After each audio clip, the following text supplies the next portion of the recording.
देश की खुशहाली के लिए, देश की समृद्धि के लिए जिस तरह से प्रधानमंत्री काम कर रहे हैं, जिस तरह से राज्यों के मुख्यमंत्री काम कर रहे हैं, जिस तरह से देश के विभिन्न विभागों के कर्मचारी और जनप्रतिनिधि काम कर रहे हैं, आज हम आपको लिए चलते हैं राजस्थान।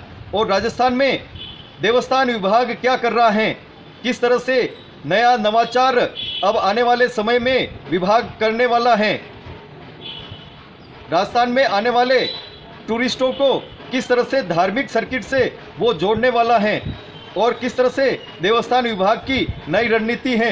क्या कहना है देवस्थान आयुक्त जितेंद्र उपाध्याय का, देखिए हमारे साथ ये खास खबर। भगवान श्रीनाथ जी हो, जगदीश जी हो, महाकाल हो, सांवरिया सेठ हो, गणेश जी हो, सभी भगवान भक्तों की पीड़ा तो दूर करते ही हैं, यहाँ तक कि उनके बीच में भी आते हैं और जन सैलाब उमड़ता है उनके स्वागत में। आज हम भगवान के ही विभाग की बात करेंगे, यानी कि देवस्थान विभाग राजस्थान में किस तरह की कवायद कर रहा है। Devasthan commissioner Jitendra Upadhyay, deputy commissioner Priyanka Bhatt जिलों की नगरी उदयपुर के अमरक जी मंदिर पहुँचे। अमरक जी संरक्षण मंडल की ओर से स्वागत एवं अभिनंदन किया गया। जिस तरह से राजस्थान में कई क्षेत्रों में वर्षा की कमी अभी भी है, उसके लिए रुद्राभिषेक कर भगवान शिव से प्रदेश में पर्याप्त वर्षा एवं खुशहाली की कामना की।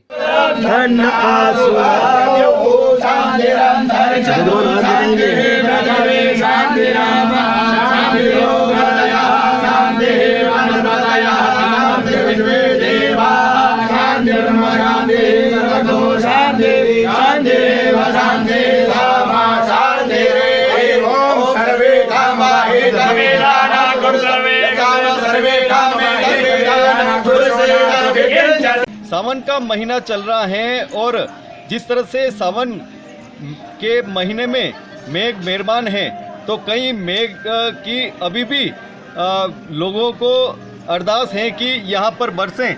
देवस्थान विभाग के कमिश्नर हैं उपाध्याय जी, उन्होंने आज शिवलिंग पर जल चढ़ाकर कामना की है कि मेघ पूरी तरह से मेहरबान हो राजस्थान पे और खुशहाली हो। कोरोना की जिस तरह से महामारी चल रही थी उससे अब राहत तो मिली है, लेकिन अभी भी कई जगह जिस तरह से कोरोना महामारी के जो आंकड़े आ रहे हैं या तीसरी लहर है, उसके भी संभावना के चलते लोगों में अभी भी भय है। उस भय को निर्भय करने के लिए आज प्रार्थना की गई है भोलेनाथ से।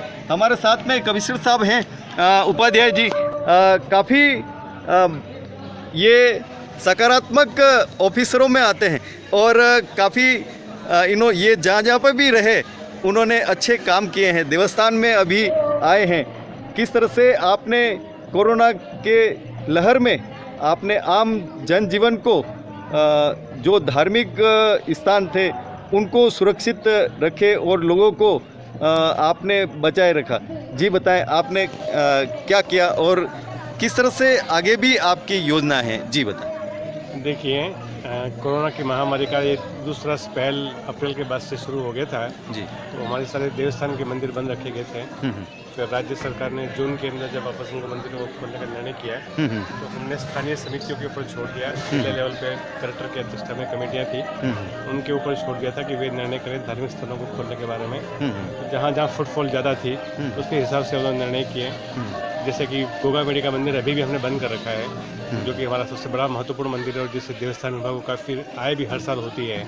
तो वहाँ अभी अगस्त के महीने में एक मेला भी भरता है, लेकिन चूंकि वहाँ पे यूपी, पंजाब, हरियाणा, दिल्ली, मध्य प्रदेश, छत्तीसगढ़ उन सभी राज्यों के भी दर्शनार्थी आते थे, तो हमने कलेक्टर की राय के आधार पर उसको स्थगित किया है। तो ऐसे अभी ऋषभदेव का मंदिर भी काफ़ी लंबे समय से बंद था, उसको भी हमने कलेक्टर से बात करके उसको खुलवाया है।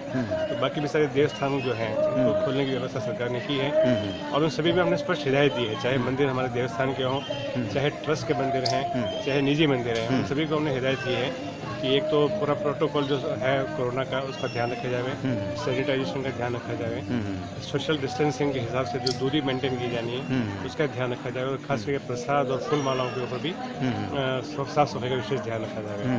तो इसी के आधार पर हम पूरा प्रयास कर रहे हैं कि जो तीसरी लहर की जो संभावना है उसको कैसे नकारा जाए और जो सबसे बड़ा कैरियर होते हैं ये स्थान हमें उनसे बचाया जाए लोगों को, और इसमें हम लोग काफ़ी हद तक सफल भी हैं। जी सर, जिस तरह से देवस्थान विभाग के पास में पूरी जो संपदा है, उन संपदाओं को लेकर क्या किस तरह के देवस्थान विभाग के एक रचनात्मक काम अगले भविष्य में शुरू होने वाले हैं, और किस तरह से एक लोगों को आप इससे जोड़ेंगे? जी देखिए, देवस्थान विभाग की काफ़ी प्रचुर मात्रा में संपदाएं हैं जी, चाहे कृषि भूमियाँ हैं, चाहे इम्पोर्टेंट लैंड्स हों हमारे शहर के अंदर की बड़ी बड़ी धर्मशालाएं हैं हमारे यहाँ में।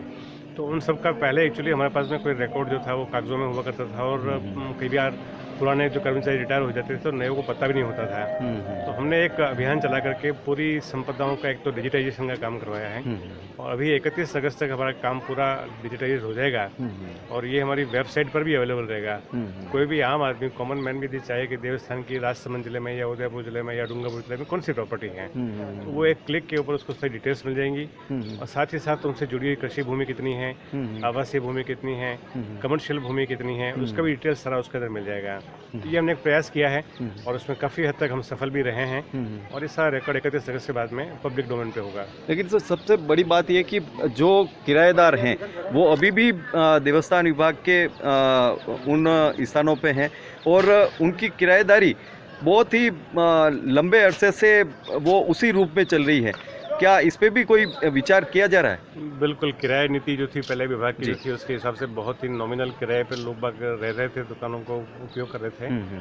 फिर बीच में राज्य सरकार ने किराया नीति बनाने के बारे में एक सुओ मोटो हाई कोर्ट में रिट हुई थी, उसके ऊपर फिर हमने निर्णय किया और व्यवस्था करी, और अभी जो नई किराया नीति जो है कैबिनेट के अंदर गई, और कैबिनेट से अनुमोदन के उपरांत अभी 1 अप्रैल से वो इफेक्टिव हुई है, 1 अप्रैल 2021 से। उसके तहत हमने अभी नए असेसमेंट करवा दिए हैं।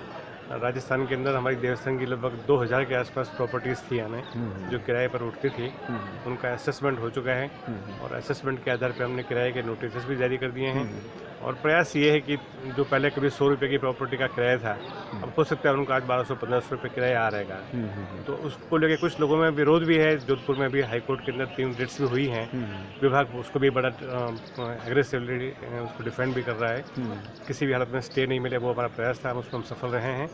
और प्रयास यही है कि देवस्थान विभाग की, हालांकि हमारा पर्पज़ कमाना नहीं है, लेकिन हमारी संपदाएं हैं, उनसे हमारे विभाग का जो पुजारियों का भोग राग की व्यवस्था है, हमारे मंदिरों के बाकी जो निधि के जो कर्मचारी हैं उनकी वेतन वगैरह का भुगतान हो सके, ये व्यवस्था इससे सुनिश्चित हो सके। इसके लिए हमने वापस नया किराया नीति के हिसाब से किराए। कई राज्यों में ऐसा भी देखा जा रहा है कि जैसे तेलंगाना है, और भी कई राज्य ऐसे हैं कि जहाँ पर देवस्थान विभाग या वहाँ का जो बोर्ड है वो टूरिस्टों को आकर्षित करने के लिए बड़े बड़े मंदिर राज्य सरकार की ओर से बनवाए जा रहे हैं, करोड़ों रुपए, अरबों रुपए उस पर लगाए जा रहे हैं, एक टूरिस्ट को आकर्षित करने के लिए, एक संस्कृति को आकर्षित करने के लिए। आपके पास इतनी संपदाएं हैं, इतने अच्छे अच्छे स्थान हैं, उनके लिए क्या योजनाएं बन रही हैं? विशेष करके ये अमृत जी महादेव का स्थल है, इस पर जो गुजरात जाने वाला है टूरिस्ट हैं या सिन्हा जी जाता है, उनको किस तरह से यहाँ पर एक मध्यस्थता का केंद्र मिल सके? जी बताएं। बेसिकली राजस्थान में ये बात सही है जी कि जितने भी दर्शनीय स्थान हैं उनको टूरिस्ट पॉइंट ऑफ व्यू से एक्सप्लोर करने का प्रयास नहीं किया गया है। खास करके सांवलिया जी है या सिन्हा जी का मंदिर है, उनकी जरूर मान्यताएं हैं, तो उनके वहाँ पे दर्शनार्थियों की भीड़ रहती है। बाकी मंदिरों को उस एंगल से सोचा नहीं गया है। और राजस्थान में कोई छोटे मोटे करीब 40,000 के आसपास मंदिर हैं, देवस्थान विभाग के अधीन स्थान है। तो इतनी बड़े प्रॉपर्टी को मैनेज करना और इतनी बड़ी प्रॉपर्टी को इस हिसाब से सोचना, तो एक फेज मेथड में हो सकता है सरकार सोचे, क्योंकि पिछले कुछ सालों से राज्य सरकार के पास फाइनेंशियल क्रंच भी था। तो अब जैसे जैसे राज्य सरकार के पास में धनराशि प्राप्त होती है, बजट ले रहे हैं, हर साल हम कुछ न कुछ ले रहे हैं। कुछ फेजेज में मंदिरों को हमने टेकअप किया, हर साल 40 करोड़ 50 करोड़ के आसपास हम मंदिरों के डेवलपमेंट में खर्च कर रहे हैं। जैसे 4 भुजा जी का मंदिर है, उसको हमने डेवलप किया है। हमें सेवंतरी का जो मंदिर है उसके डेवलपमेंट के लिए खर्चा किया राज्य सरकार ने। गोगा बेड़ी के ऊपर भी सरकार ने 5 करोड़ रुपये पहले फेज में दिया, फिर बाद में 11 करोड़ रुपये और दिया हमने हमें। नागनेचा जी मंदिर बीकानेर के अंदर, वहाँ पे हमने किया है काम हमने। ऐसे कई मंदिर हैं जिनके ऊपर राज्य सरकार का काम ध्यान दिया हुआ है, उनके ऊपर प्रयास कर रहे हैं। हाँ, लेकिन ये बात सही है कि टूरिस्ट पॉइंट ऑफ व्यू से पर्यटन विभाग के साथ में टाई अप करके कोई ऐसी नीति बनाई जाए कि कैसे इनको एक टूरिस्ट सर्किट में जोड़ा जाए, उसके साथ ही इसके साथ में। हालांकि भारत सरकार की एक योजना जरूर थी आने, जो श्री कृष्ण के जो दर्शनीय स्थान है उनको जोड़ने के लिए उन्होंने कोई योजना बनाई थी, वैसा ही है कृष्णा सर्किट। हाँ, कृष्णा सर्किट जी। तो वैसे ही राजस्थान में भी हम ऐसा कुछ सोचते हैं कि ऐसे कुछ धार्मिक स्थलों को जोड़ने के लिए कोई ऐसा सर्किट बनाया जाए, पर्यटन विभाग के साथ में बैठ कर नीति बनानी पड़ेगी। अमृत जी महादेव स्थल के लिए क्या कहेंगे? अमृत जी महादेव स्थल नेचुरली बहुत ही ब्यूटीफुल प्लेस है, और खास करके यहाँ जो मंदिर की देखभाल कर रही जो टीम है ना, जो ट्रस्ट से जुड़े हुए हैं, चाहे हमारे आनंद गणेश द्विवेदी हैं या हमारे कुमावत जी हैं, दोनों बंधु कुमावत जी हैं, ओम जी, और इन लोगों ने भी काफ़ी मेहनत की है। उमेश जी वकील साहब भी लगे हुए इस काम के ऊपर। हमारे यहाँ न्यूज़ चैनल के हेमेंद्र जी शिमाली जो हैं वो भी काफ़ी सक्रियता के साथ में इसके लिए काम कर रहे हैं। ये सभी लोग बधाई के पात्र हैं, साधुवाद के पात्र हैं कि कितनी विषम परिस्थितियों में संघर्ष कर रहे हैं और इस ज़मीन को बचा रखा है। उन्होंने होटल माफिया से इस ज़मीन को बचाया है, ज़मीन को वन विभाग के नाम करवाया है, और इसकी जो नेचुरल ब्यूटी है उसको मेंटेन करने में प्रयास किया है। बीच में जब मैं पहली बार जब यहाँ पे कमिश्नर देवस्थान था, उस वक्त UIT के साथ में बैठ करके हमने यहाँ पे जो दर्शनार्थी आते हैं उनको भोजन की व्यवस्था करनी होती है, तो भोजनशाला का निर्माण भी हमारे ही सहयोग से हो पाया था। तो ऐसे ही प्रयास यही है कि जैसे यहाँ पार्किंग डेवलप करने की बात कर रहे हैं अभी, तो उसके ऊपर भी हम प्रयास करेंगे कि यहाँ लोगों को दर्शनार्थियों को बेटर सुविधा मिले, सुलभ शौचालय जैसी कोई व्यवस्था हो वो हो जाए यहाँ पे, पीने के पानी की व्यवस्था प्रचुर मात्रा में है, इससे कोई ऐसा कोई इशू नहीं है यहाँ पे। तो पूरा हमारा ध्यान है मैंने, और आज हमारा यहाँ विजिट था, उसका पर्पज केवल ये था कि क्या पॉसिबिलिटीज़ हैं, क्या हम इसके लिए कर सकते हैं। उसी के ऊपर आज ट्रस्ट के लोगों के साथ में मंथन किया, चिंतन किया है। मेरे असिस्टेंट कमिश्नर भी मेरे साथ में ही है, वो भी सारे काम को देख लिए हैं, और बहुत जल्दी आपको रिजल्ट देखने को मिलेंगे। आज क्या प्रार्थना की है भगवान भोलेनाथ से कि बारिश के लिए? ईश्वर से हम तो प्रार्थना करते हैं कि पूरे विश्व में जो महामारी का जो संकट का दौर चल रहा है वो समाप्त हो, लोगों के अंदर सुख चैन आवे, और पूरे विश्व में खास करके जैसे अफगानिस्तान में पड़ोस में से हमारी जो आतंकवादी घटनाएं जैसे होती हैं उससे भी दुनिया को निजात मिले, यही हमने प्रार्थना की है, और अच्छी बारिश की भी प्रार्थना की है, वो सबसे महत्वपूर्ण है। बहुत अच्छा। हमारे साथ में आनंद गणेश जी हैं। जिस तरह से पधारे हैं कमिश्नर साहब, और जिस तरह से आयोजन हुआ है, क्या लगता है आपको कि अब और ज़्यादा यह स्थल विकसित होगा? सारी बातें आदरणीय उपाध्याय साहब ने आपको बता दी हैं। जी जी। उन्हीं बातों को मुझे खुशी हो रही कि मैं उसको रेखांकित करूं, और मुझे खुशी हो, हमारे सब पूरी मंडली को, पूरी टीम को खुशी हो इस बात के लिए। आपने हमारा निवेदन स्वीकारा, और आज प्रदोष है, और श्रावण मास में प्रदोष के दिन जो अभिषेक हुआ, रुद्राभिषेक, और हमें अच्छी पंडितों की टीम भी मिली हमारे सुखवाल साहब उमेश जी शर्मा के साथ में, तो बड़ा आनंद लिया। और जो आपने संकल्प था आपका कि महामारी से मुक्ति मिले, अच्छी बारिश हो, और यहाँ तक कि जो समस्या अफगानिस्तान से उससे भी दुनिया को मुक्ति मिले, इस संकल्प के साथ जो अभिषेक हुआ उससे हमें बड़ा आनंद आया, आपका सानिध्य मिला। और जहाँ तक अमृत जी के सौंदर्यीकरण की बात है तो आप सबके सामने है, हमारे यहाँ का फॉरेस्ट ही सुंदर है, हम इसको जंगल को सुरक्षित करें, फर्स्ट प्रायोरिटी है, यही शिव जी की जटाएं हैं। और लोगों को बड़ा आनंद आता है कि उस मार्बल फैक्ट्री को क्रॉस करने के बाद में ऐसा अनुपम और ग्रीन कहाँ मिल सकता है ऐसा स्थान। तो ये हमने हमारे एफर्ट्स कंटिन्यू रखेंगे, और ऐसे अधिकारियों का सानिध्य मिलेगा तो हमारी जो कोई समस्याएं हैं और चिंताएं वो निरंतर कम होती जाएंगी, और हम अपने अभिष्ट को जरूर पहुंचेंगे। प्रियंका जी, क्या प्रार्थना की भगवान से, शंकर भगवान से बारिश के लिए, विशेष करके मेवाड़ में बारिश? सबसे पहले तो मैं बताना चाहूँगी, मैं कमिश्नर साहब का, आनंद गणेश जी का और सभी सदस्यों का यहाँ धन्यवाद देना चाहूँगी कि आज प्रदोष के शुभ अवसर पर मुझे भी ये सौभाग्य मिला कि मैंने शिव जी का अभिषेक में हाथ बटाया। दूसरा, देखिए अभी जब आप इंटरव्यू ले ही रहे थे तो 2-3 बूंदे गिरी पीछे, तो मैंने कहा ये एक तरह से शुभ संकेत है कि सर के सानिध्य में आज जो अभिषेक हुआ है उसका शुभारंभ में यही कामना है कि अच्छी बारिश आएगी, और जो किसानों के चेहरे खिलेंगे यहाँ पे, और जो मेवाड़ में अभी तक मेवाड़ में जो सूखा चल रहा है उसका अंत होएगा। अरे बहुत अच्छा, पूरी टीम इसके लिए धन्यवाद के पात्र हैं कि उनके प्रयास रंग ला रहे हैं, और आने वाले समय में भी ये स्थान एक, जिस तरह से शंकराचार्य मठ जो भारत में एक ज्ञान का प्रकाश देता है, तो शंकराचार्य मठ की तरह ये स्थान अमृत मठ के रूप में विकसित हो और सबके लिए एक मार्गदर्शन का काम करे। यही सबकी मंगल कामना और शुभकामना, शंकर भगवान से यही सबकी प्रार्थना। अमृत जी, भगवान अम्बरीश की तपस्या स्थली है और यहाँ की वादियाँ सुरम्य हैं। जो कोई भी एक बार आता है वो यहाँ पर अभिभूत हो जाता है और यहीं इस तरह से रमने लगता है कि इन्हीं वादियों में खो जाना चाहता है। यहाँ के दर्शन बहुत अच्छे हैं और हर साल हम सावन महीने में यहाँ दर्शन करने आते हैं। और पहले से यहाँ पे अच्छी सुविधा हो गई बैठने की, और अगर आप प्रसादी वगैरह करो उसके लिए भी बहुत अच्छी व्यवस्था है और दर्शन भी बहुत अच्छे हैं। हम सब हमेशा हर साल आते हैं। आप बताएं, आप क्या कहना चाहते हैं? कहना चाह रही हूँ कि शहर से बहुत दूर जो एक हरियाली के साथ खूबसूरत महादेव जी का जो मंदिर है वो सबके लिए बहुत पावन और पवित्र के साथ साथ हम सबको आनंद देने वाला है, क्योंकि यह हरियाली और इतनी खूबसूरती है और इतना लंबा चौड़ा परिसर में फैला हुआ है कि बहुत सारे लोग भी आके ग्रुप बना के यहाँ एंजॉय कर सकते हैं और दर्शन करके आनंद ले सकते हैं। जी नमस्ते, मैं उदयपुर की खूबसूरत वादियों में होने स्थापित ये महादेव जी का मंदिर है, जहाँ पर ये पवित्र मंदिर जहाँ पे दर्शन करके हम बहुत ही आनंद की प्राप्ति करते हैं। और आप भी आइए और यहाँ पर आनंद की प्राप्ति लीजिए। जी बताएं, क्या कहना है आपका? यहाँ पे आके कैसा लग रहा है? बहुत अच्छा स्थान है ये, प्राकृतिक और रमणीय स्थान है और उसके बीच में शिव जी के और सावन महीने में दर्शन करना बहुत ही दुर्लभ संयोग। यहाँ के बहुत आत्मा को शांति मिलती है। बहुत। आप बताओ। बड़ा प्राकृतिक और प्राचीन स्थान है। पुराणों में भी इसका वर्णन किया गया है। यहाँ आकर आत्मा को एकदम शांति प्राप्त होती है। ऐसा लगता है जैसे एक दो दिन रुक के आराम से यहाँ रहें, भगवान की आराधना करें। इतनी शांति अपने घर पे नहीं मिल पाती इतनी इस स्थान पर।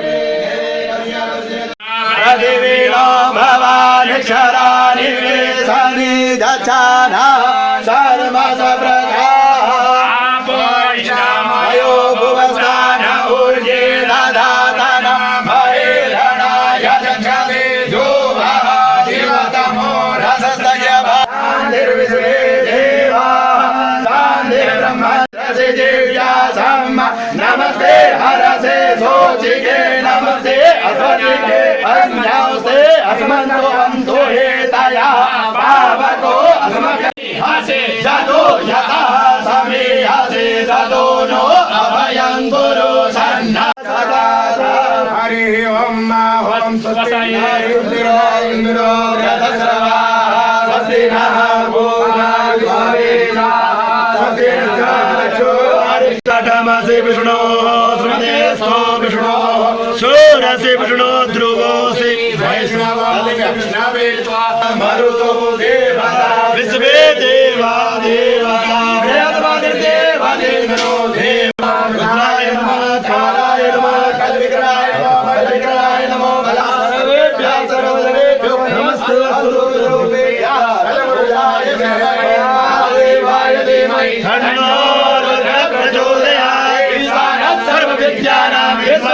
धन आसुरायो शांतिरंतर शांति पृथ्वी शांतिराम शांति लोकदया शांति वनस्पतया शांति विश्वे देवा शांतिर्म शांति सर्वतो शांति शांतिरेव शांति सामा शांति ओम सर्वे कामा हितमेलाना कुरु सर्वे काम सर्वे कामे हितमेलाना कुरु सर्वे भगवान भगवादे राजो वारे अरवा एवा राजवारे विरुदा भारायणा वासवा भवानी शंकर महारुद्र देवताभ्यो नमो नमः।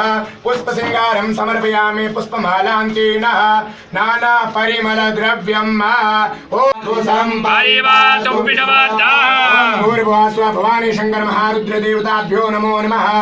सौभाग्य द्रव्याणि समर्पयामि सौभाग्य द्रव्यान्तेन सुगंधि द्रव्यं समर्पयामि धूपम् आग्रापयामि प्रत्यक्ष दीपकं दर्शयामि।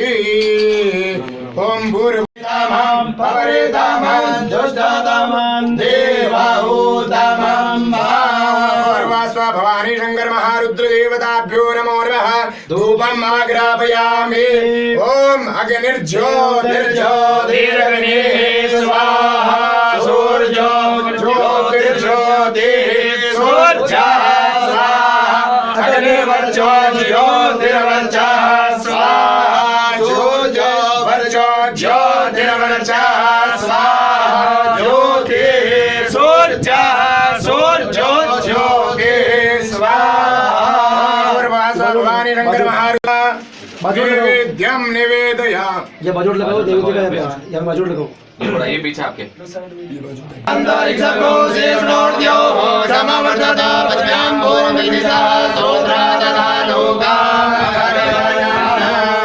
ओम सर्गरा गंडराजानि ददीक्षे रदानिराधारं भक्षोजंजानि विद्यं प्रतिगृह्यताम् ओम प्राणाय स्वाहा ओम अपानाय स्वाहा ओम व्यानाय स्वाहा ओम प्राणाय स्वाहा। मनवार से भोग कराइए।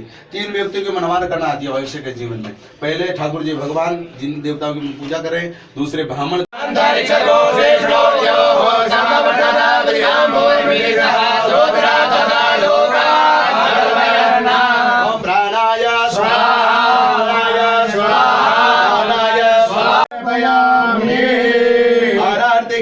पादो नेत्र पर्यन्ते नेत्र पादो पर्यन्त आरार्तिक्यं च कुर्यातः।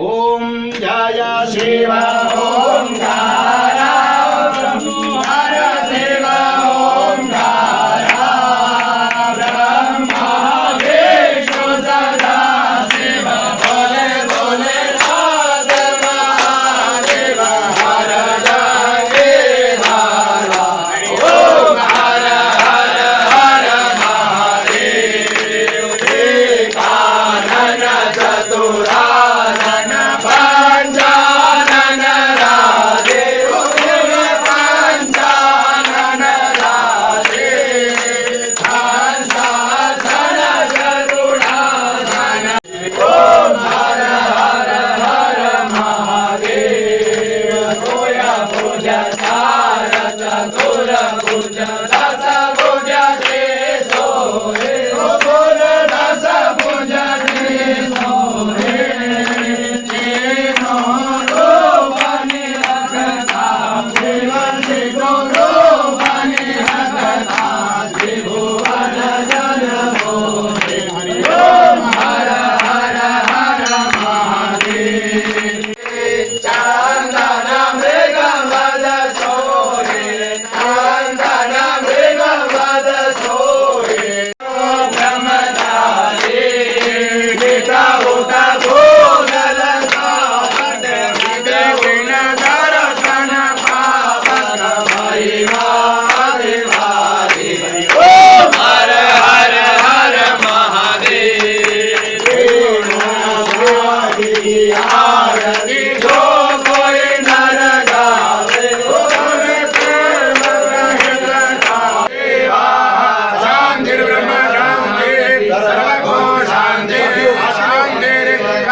सर्वारिष्टभद्रवा श्रीमन्महागणाधिपतये नमः।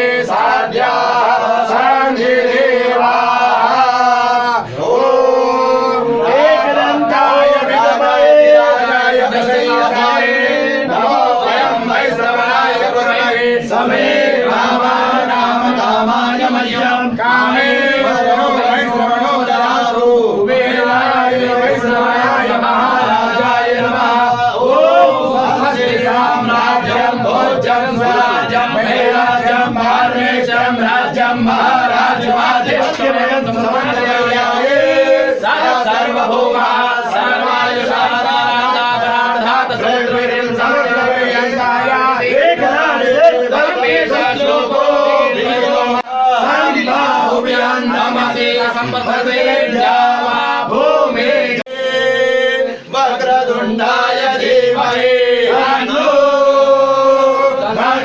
प्रचोदयात्। ओम कात्यायने च विद्महे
परिवाराभ्यां सायुधाभ्यां सशक्तिकाभ्यां सवाहनाभ्यां भगवतीभ्यां उमामहेश्वराभ्यां सांब सदाशिवाय नीलकंठाय वृषभध्वजाय एकलिंगनाथाय मरकमहारुद्राय नमो नमः। चरणारविंदेन मंत्रपुष्पाञ्जलिं समर्पयामि। ओम ज्ञानि ज्ञानि महाकानि धर्मान्तरग्नानि च कानि सर्वाणि नश्यन्तु प्रदक्षिणायां पदे पदे। मंत्रहीनं क्रियाहीनं भक्तिहीनं सुरेश्वर यदोनितं मया देव परिपूर्णं तदस्तु मे। आवाहनं न जानामि न जानामि कवर्चनं पूजां चैव न जानामि क्षम्यतां परमेश्वरः। मंत्रहीनं क्रियाहीनं भक्तिहीनं सुरेश्वर यदपूजितं मया देव परिपूर्णं तदस्तु मे। परिपूर्णं तदस्तु मे। ओम द्यौः शान्तिरन्तरिक्षको शान्तिः पृथिवी शान्तिरापः शान्तिरोगदयः शान्तिर्वनस्पतयः शान्तिर्विश्वेदेव शान्तिर्ब्रह्म शान्तिः सर्वतो शान्तिः शान्तिरेव शान्तिः सामा शान्तिः। शान्तिः शान्तिः शान्तिः सुशान्तिर्भवतु सर्वारिष्टभद्रवा शान्तिर्भवतु। श्रीमन्महागणाधिपतये नमो नमः। ओम नमः पार्वती हर हर हर महादेव शंभो। ओम शरीरवर्त आयुष्यमारोग्यमावदन्तु धनं धान्यं पशुं शतम् शान्तिर्गमायुः। जीवन्तु भवन्तः सदायुः यावद् वागिरिदगित्वा यावद्देवो महे